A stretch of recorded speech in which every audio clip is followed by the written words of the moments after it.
정씨의 사주명리 270강은 사주간명의 중요한 자료의 하나인 정격 외의 외격에 해당하는 종세격에 대하여 알아보고자 합니다. 그리고 자기의 사주 구성 자체를 모르시는 분들은 검색창에서 만세력을 찾아서 생년 월 일시와 그리고 남녀 구분하시고 음력, 양력을 구분하여 입력하시면 알 수 있을 것입니다. 그럼 외격의 6번째 시간인 종세격에 대하여 알아보도록 합니다. 종세격 사주에 대해서 알아봅니다. 이 종세격을 기명 종세격이라 하기도 합니다. 종격 사주는 어느 하나의 강한 세력에 따라가는 것이 일반적이지만은 그러나 종세격 사주는 두 개 이상의 세력이 강하기 때문에 하나에만 따라갈 수 없는 경우를 종세격 또는 기명 종세격이라 말합니다. 팔자 내에 인성과 비겁의 도움이 없어서 일간이 매우 약하거나 인성과 비겁이 있어도 일간이 인성과 비겁의 도움을 받을 수 없는 경우에 종세격이 바로 성립합니다. 인성과 비겁의 도움을 포기하고 식상, 재성, 관살 중 자신에게 유리한 육신으로 따라간다는 것입니다. 그러나 식, 재, 관 중 어느 것이 특별하게 유리한 것이 아닐 경우에는 가장 강한 오행을 따르거나 아니면은 셋을 통관하는 재성을 따라가게 됩니다. 종세격을 적천수에서는 오양종기 부종세요 오음종세 무정이라 하였습니다. 무정이라 하여서 오양인 갑, 병, 무, 경, 임의 양간은 기운의 흐름에 따르지 세력을 따르지 않는다고 하였고 을, 정, 기, 신, 개의 오음의 응간은 속성상 정의가 없기 때문에 세력에 따른다고 하여 적천수에서는 양간과 그리고 응간으로 분리하여서 세력과 기운으로 각각 분리하여 놓았습니다. 다음은 종세격이 이루어지는 성격되는 부분에 대해서 알아보고자 합니다. 첫 번째, 이 종세격은 일간의 힘이 없어야 하기 때문에 근이 없어야 하고 또 근이 만일에 있다면은 합되어 다른 오행으로 변화하여야 하거나 또는 형충으로 실기하여야 합니다. 밑의 예는 오른쪽에 있는 예는 적천수에 언급하고 있는 예인데 개수 일간이 진토에 근을 두었으나 진술충으로 인하여서 근이 실기하였다고 해서 종세격으로 성격되었다고 하는 예입니다. 그리고 두 번째는 이 종세격은 일간의 힘이 없어야 하기에 일간을 부조하는 편인과 정인을 보아서는 종세격이 성립되지 않습니다. 그러나 다만 인성이 무근이거나 극을 당하는 경우는 실기한 것으로 간주할 수 있습니다. 앞의 예는 공통보감에서 종세격을 이뤘다고 언급하고 있는 예입니다. 임수일간이 연지의 유금의 인성을 보인 예인데 유금이 인오의 화국을 보고 또 천간에도 병정의 화의 강한 세력을 보아서 인성이 화극금을 당하였기 때문에 인성이 완전히 실기하였다고 보는 것입니다. 유금이 실기하여서 종세격을 이루었다고 성격되었다고 지금 언급하고 있는 예입니다. 공통보감에서 언급하는 예입니다. 그리고 또 인성의 합으로 인하여서 변화한 오행이 월지와 동일한 경우에도 인성이 실기한 것으로 간주할 수 있습니다. 세 번째는 종세격은 식상과 재성과 관성의 삼자를 보아야 하며 투관하여 힘이 있어야 합니다. 만일에 불투하여도 격으로 삼을 수는 있지만은 사주체의 힘은 약해지고 길이가 높지 않을 수 있습니다. 그러나 재성의 투관만은 반듯하여야 합니다.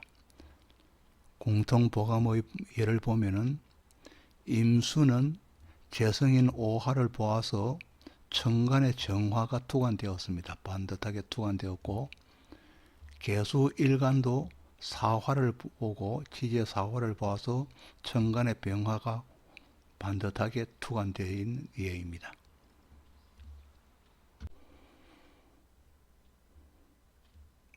다음은 종색격 사주의 운에서 오는 길과 흉에 대해서 알아보도록 합니다. 종색격은 일간이 약하여서 종격이 되는 경우 중의 하나입니다. 이 종색격은 다른 종격과는 달리 사주에서 일간의 힘을 빼는 식상, 재성, 관성의 삼자가 유기하기 때문에 식상과 재성과 관성의 기운을 취하여서 길신으로 삼습니다. 이 중에서도 식상과 관성을 연결하여 소통시키는 재성을 가장 길한 용신으로 삼고, 나머지 식상과 관성은 희신으로 삼습니다. 그러나 대운, 세운에서 흉신인 인성과 비겁의 운이 도래하여도 희신인 식상과 재성과 관성에 의하여서 천간이 지지를 극하는 계도운이 되거나 지지가 천간을 극하는 절각의 운이 될 때는 전부 혼합된 운이기 때문에 평정한 운세를 유지할 수 있고 완전히 급락하지는 않습니다. 앞에서 적전서에 언급한 예를 다시 보도록 합니다. 계수 일간이 사화의 지지를 보고 재성을 본 경우입니다. 그리고 진토에 근을 두어서나 진술충으로 인해서 근이 실기한 경우로서 종색격으로 성격된 경우입니다. 역시 진토를 보았기 때문에 관이 당령하였습니다. 오른쪽은 왼쪽의 대운표입니다. 대운표는 계사대운을 예를 들어 보면, 계사대운은 계수는 비겁의 운이었기 때문에 기신운이 되는 것이고, 또 사화는 재성의 운이기 때문에 용신의 운이 됩니다. 이와 같이 사오는 용신의 운이며 천간에 나타나는 병정화도 용신의 운입니다. 그러나 인성이 신금과 유금의 지지의 운은 인성으로서 기신의 운이 되는 것이고, 역시 신금도 인성으로서 기신의 운이 됩니다. 하나씩 보도록 합니다. 갑오대운입니다. 갑오대운은 식신과 재성으로서 희신과 용신이 혼합되어 있습니다. 희신과 용신이 혼합되어 있기 때문에 벼슬길에 올랐다고 했습니다. 희신과 용신으로 벼슬길에 오른 대운입니다. 그리고 또 을미대운입니다.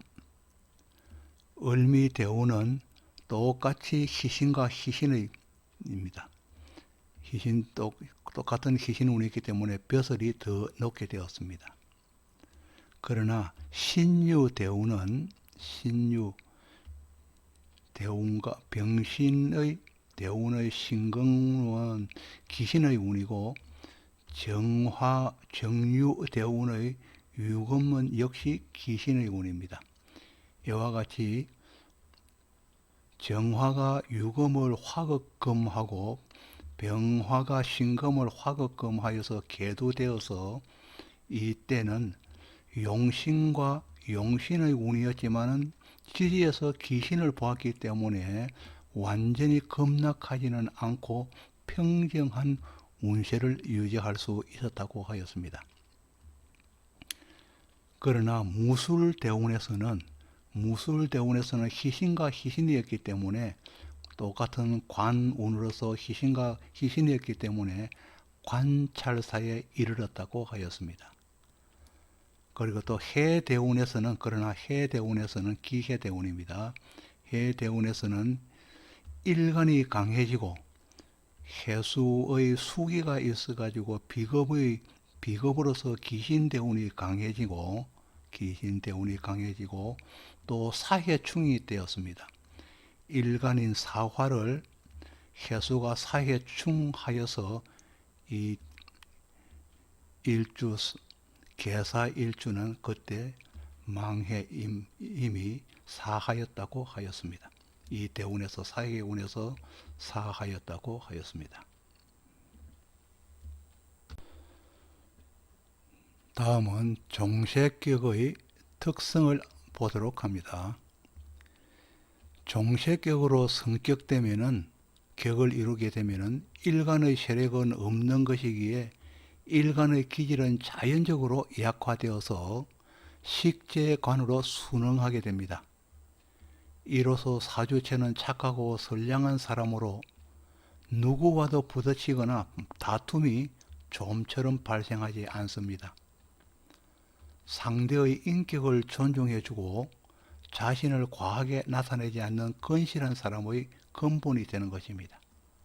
다만 신약하기 때문에 자신의 의지력이 약하여 일을 처리하는 능력이 약할 수는 있습니다.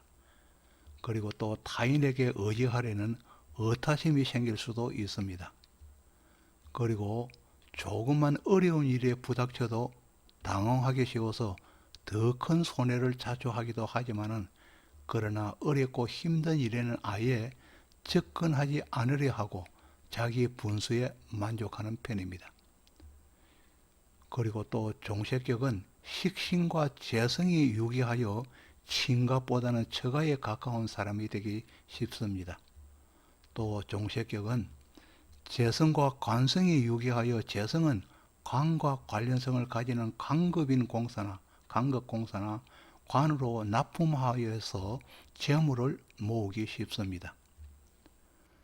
그리고 또 종색격은 식상과 관성이 유기하기 때문에 재성이 합을 당하는 경우에는 식극관의 형태가 일어나 관직에 몸을 둔 경우라면 관에서 구설수가 일어나거나 아니면 간지의 조합이 불리할 경우에는 퇴직을 해야 할 경우가 있기도 합니다. 예를 하나만 들어본다면은, 갑일간일 경우에 천간이 정갑무신으로 구성되어 있는 경우라면은, 경우에 운에서 개수의 운이 온다면은 무게합을 이루어서 무토의 힘이 없어지기 때문에 정화가 신금의 정관을 극하여서 관에서 구설수가 일어나거나 아주 불리할 경우에는 퇴직을 할 경우가 있기도 하는 것입니다. 다음은 완벽하게 종색격을 이룬 사주의 예를 하나 보도록 합니다. 아리에 기록한 종색격 사주의 완벽한 예인데, 병화일간이 비견과 겁재가 없습니다. 비견과 겁재를 전혀 보지 못하고 지지에 건을 두지도 못하였습니다. 일간의 건을 두지도 못하였습니다. 그래서 완벽한 신약한 일간이 되었습니다. 그러나 사주체는 식상과 재성과 관성을 가지면서 식재간이 모두 건을 두어서 유기한 종색격의 사주가 되었습니다. 식신도 천간에 투관하여서 유기하였고, 그리고 정관도 천간에 투관하여서 유기하였으며, 그리고 재성도 천간에 투관하여서 각각 유기하였습니다. 그 중에서도 신유의 신금과 유금입니다. 신유의 재성이 신유술로 방국을 이루어서 관성인 방국을 이루고, 관성인 자수도 관성인 자수도 진토의 세력을 만나서 반합을 이루었습니다. 신자진을 이룰 수 있는데 자진으로서 방국을 반합을 이루었습니다. 원국 자체는 또 병하와 임수로 강희상령의 길이를 가지면서 병화는 임수를 보아서 강희상령의 길이를 가지면서 경금편제를 두고 경금인 편제를 시지에 두어서 부명이 되었습니다. 재성과 신유의 재성과 제국과 또 재성이 시간에 투관하여서 부명이 되었습니다. 이 밖에 식재관의 구성은 온전한 삶을 이루어 갈 수 있는 조건을 뒷받침하고 있습니다. 물론 대운 구성의 천흉지기를 하여서 대운이 즉 비근겹재를 이루고 비견과 급재와 인성대운입니다. 그리고 또 인성과 그리고 천간에는 흉합니다. 비견급재와 비견급재와 인성을 보았기 때문에 천간은 흉한 것이고 지지는 또 길합니다. 지지는 또 지지는 상관과 정관과 식신을 재성을 보아서 전부 다 길성을 이룬 것입니다. 그래서 천간은 흉하고 지지는 길하여 반반의 운로를 이루었지만은 반식의 운로를 이루었지만은 원국의 착실함으로 원국이 착실하게 이루어져 있기 때문에 비교적 길한 삶을 이루어가는 명조입니다. 아직 구독을 누르시지 않으신 분이 계신다면 구독을 부탁드리겠습니다. 지금까지 정시의 사주명리 270강으로서 외격에 속하는 종색격에 대해서 알아보았습니다. 다시 한번 여러분에게 구독을 부탁드리겠습니다. 지금까지 시청해 주셔서 감사합니다. 고맙습니다.